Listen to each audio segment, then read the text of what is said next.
দেশ স্বাধীন হওয়ার খুশিতে যখন পুরো দেশবাসী মিষ্টি খাচ্ছে, তখন আমরা না খেলে কি আর হয়? তো আমার জামাই বলেছিল যে রাতে ফেরার সময় সে অবশ্যই মিষ্টি নিয়ে আসবে। কিন্তু দুঃখের বিষয় কি আর বলবো, মিষ্টির দোকানে নাকি মিষ্টিই ছিল না। তাই সে নাকি আর মিষ্টি নিয়ে আসতে পারেনি। তো এটা শোনার পর তো আমার ভীষণ খারাপ লাগছিল। তাই সকাল হতে না হতে আমি আমার মতো করে মিষ্টি বানিয়ে নিয়েছি। বাসায় মিষ্টি বানাতে একটু ঝামেলা হয়, তাই মিষ্টির বিকল্প আমি এটাই বানাইছি। তো এই মিষ্টি জাতীয় খাবারটা বানাতে আমি এখানে হাফ কাপ ময়দা নিয়েছি।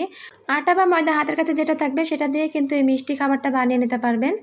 তো এটা বানানোর জন্য হাফ কাপ আমি ময়দা নেওয়ার পরে এখানে সামান্য একটু লবণ দিয়ে দিয়েছি। আর এখানে দিয়ে দিয়েছি অল্প একটু ঘি, আর দিয়েছি এখানে আমি বেকিং সোডা। তো বেকিং সোডাটা একেবারে অল্প একটু দিয়েছি, হাফ চামচেরও একটু কম। পরে সব কিছু ময়দার সঙ্গে খুব ভালোভাবে মিশিয়ে নিয়েছি। আর নর্মাল একটু পানি দিয়ে আমি এখন এই ময়দাটা একটু মেখে নেব। তো একেবারে সামান্য পরিমাণে আমি নর্মাল পানিটা দিয়ে একেবারে শক্ত শক্ত করে আমি এই ডোটা তৈরি করে নিয়েছি। তো ডোটা আমি মসৃণ করব না, এবড়ো থেবড়োভাবে এই ডোটা তৈরি করে নেব। এখন ময়দার ডোটাকে আমি 10 মিনিটের জন্য রেস্টে রেখে দেব। আর এদিকে চুলায় একটা কড়াই বসিয়ে সেখানে আমি হাফ কাপ চিনি আর 1 কাপ পানি দিয়ে একটা শিরা তৈরি করে নেব। তো এখানে আমি একটা এলাচ দিয়ে এখন একতার বিশিষ্ট একটা শিরা তৈরি করে নেব।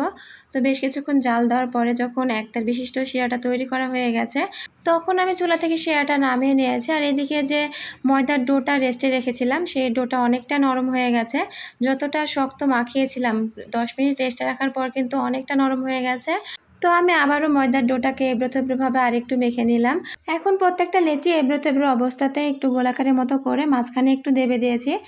পরে এখন 4টা লেচি আমি একইভাবে তৈরি করে নিয়েছি। এখন এইগুলা ভেজে নেব। তো ভাজার জন্য চুলায় খানিকটা তেল গরম করতে দিয়েছিলাম। তো তেলটা যখন হালকা একটু গরম হয়ে আসছে, তখন আমি 4টা একসঙ্গে দিয়ে ভেজে নেব।